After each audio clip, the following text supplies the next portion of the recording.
From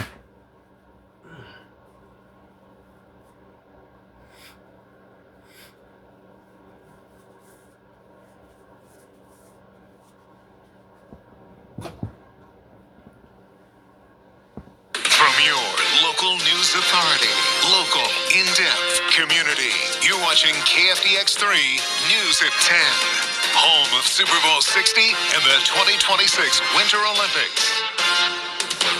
Good evening, and thank you so much for joining us tonight. I'm Aaron Gonders. And I'm Carney Porter. Several new cases have been filed in Texoma after grand juries have returned their first wave of indictments in the new year. Josh Hoggard looked into some of the charges and allegations from those indictments and joins us now with more. Josh? Yeah, guys, the first indictments of 2026 have been published by the district clerk's office. But first, a man jailed on aggravated assault charges after police say he used a goose statue as a weapon. Larry Villarreal of Electra was booked into the Wichita County Jail early this morning on a charge of aggravated assault with a deadly weapon, later bonding out today as well after posting his $10,000 bond. According to the arrest affidavit, WFPD officers responded to an assault in the 1100 block of Douglas Road just seconds before midnight. And when they spoke with the victim, he alleged that Villarreal had been provoking him all night, adding that he believed Villarreal to be intoxicated. The victim said Villarreal began striking him in the face with a closed fist, eventually grabbing a statue of a goose and using it as a weapon, causing multiple lacerations on the victim's forearm, and then fleeing to the next-door neighbor's house to hide from law enforcement. Police say they found Villarreal at the neighbor's house and took him into custody. And a Wichita County grand jury also came back with its first wave of indictments for the new year. Among those, a man now facing a formal charge after allegedly setting off a grass fire inside city limits last year. Last Wednesday, a Wichita County grand jury indicted Matthew Gregory for arson, stemming from a grass fire back in October. Now, court documents show that the Wichita Falls Fire Department responded to the grass fire on Industrial Road and Radio Lane just after 7 p.m. on October 14th, where they found a medium-sized grass fire. Witnesses on the scene told police they saw someone in the field where the fire started, leading police to discover Gregory in that field with a lighter and a torch. But they said he was unable to explain why he had either. Gregory now remains in custody on bonds totaling nearly $160,000. Finally, a woman with a lengthy criminal history in Wichita Falls now has an even longer one after Wichita County grand jury returned 12 individual indictments against her for a string of thefts at major national retailers in Wichita Falls. 31-year-old Electra woman Chelsea Hoyt has been in the custody of the Wichita County Sheriff's Office since last October. And last Wednesday, a grand jury returned 12 individual indictments against her, each charging her with a different count of theft under $2,500 with 2 or more previous convictions. Those stem from an alleged string of thefts from 5 major national retailers located within Wichita Falls between September 2024 and February 2025. Those include Lowe's, Old Navy, United Supermarkets, Walmart, and Target. Now, she's alleged to have stolen a variety of items from each place, with court documents alleging she stole from Target on 6 separate occasions, taking e-bikes, scooters, video game equipment, and wireless headphones, among other items. Of course, for the latest on felony cases in Texoma, from new arrests, recently filed indictments, details from court documents, pending appeal cases, and of course, upcoming jury trials, make sure that you're following us both on air and online at TexomasHomepage.com. All right, Josh, thank you so much for bringing us all those updates. We sure do appreciate it. All right, let's switch things over now to Chief Meteorologist Michael Bowling for a look outside. And Michael, it's going to be pretty mild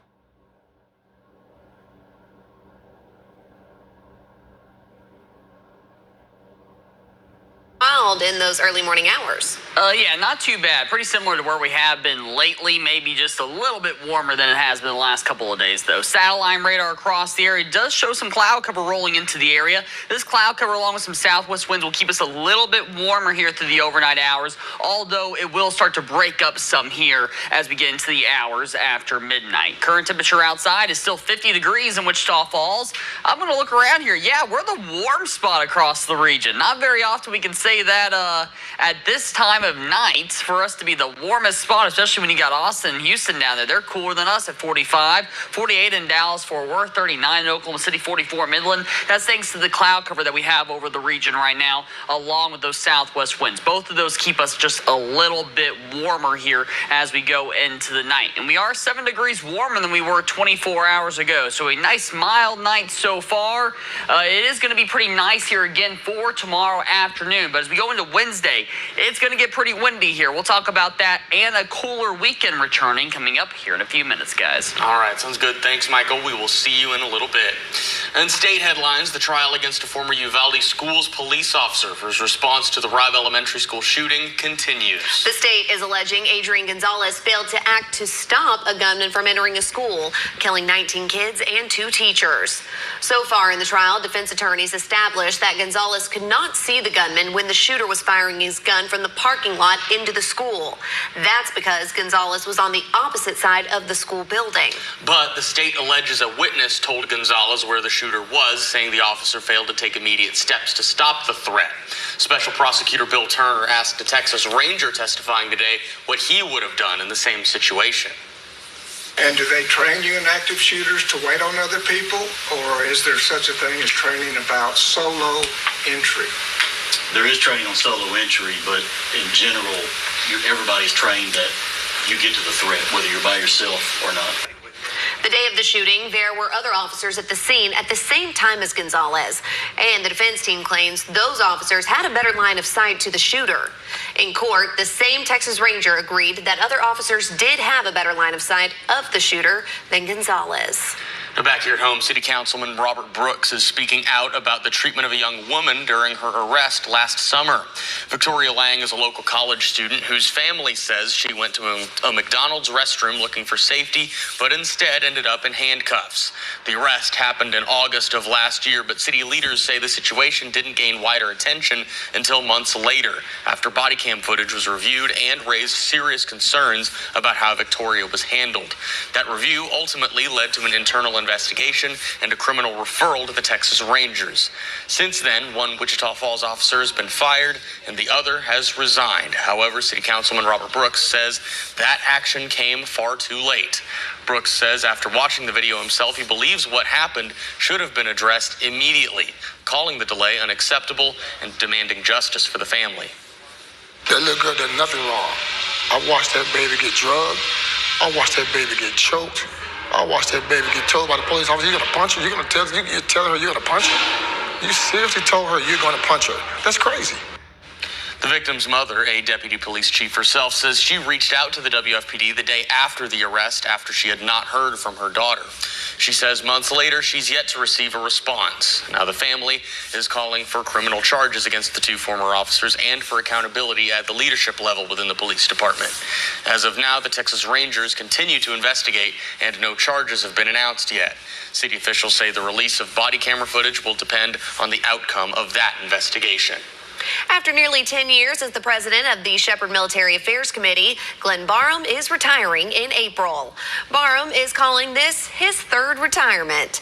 The former mayor and former Wichita Falls police officer took the role back in 2016.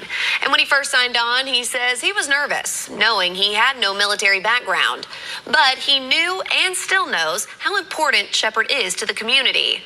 Barham reflects on the committee's inception when the base lost the medical training wing in 2005.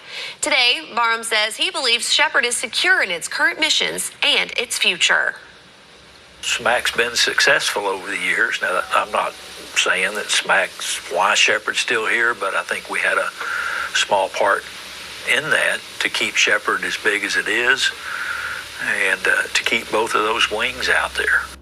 Barham says District City 4 Councilor Mike Battolino will take his place on April 1st.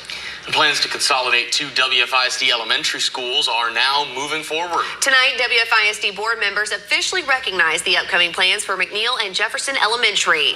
These plans include the opening of McNeil, the closure of Jefferson, and the ongoing construction timeline. According to WFISD Superintendent Dr. Donnie Lee, although the closure of Jefferson Elementary has previously been been recommended, board policy states the board must officialize the closure before the process can move forward. Dr. Lee says the opening of McNeil will be the district's third recent renovation project and says they're getting pretty good at the process.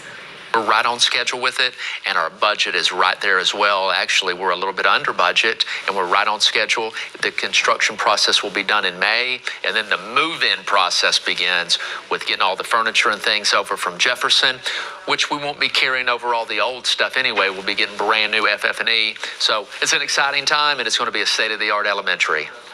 According to Dr. Lee, WFISD students who would have attended Jefferson will move to the McNeil campus, as well as portions of West Elementary and Fowler Elementary. We don't go anywhere. Michael is coming up next with a look at his full forecast. And a little later, see the inspiration behind Shakespeare's star-crossed lovers, Romeo and Juliet, in tonight's Destination to Italy. We'll be right back.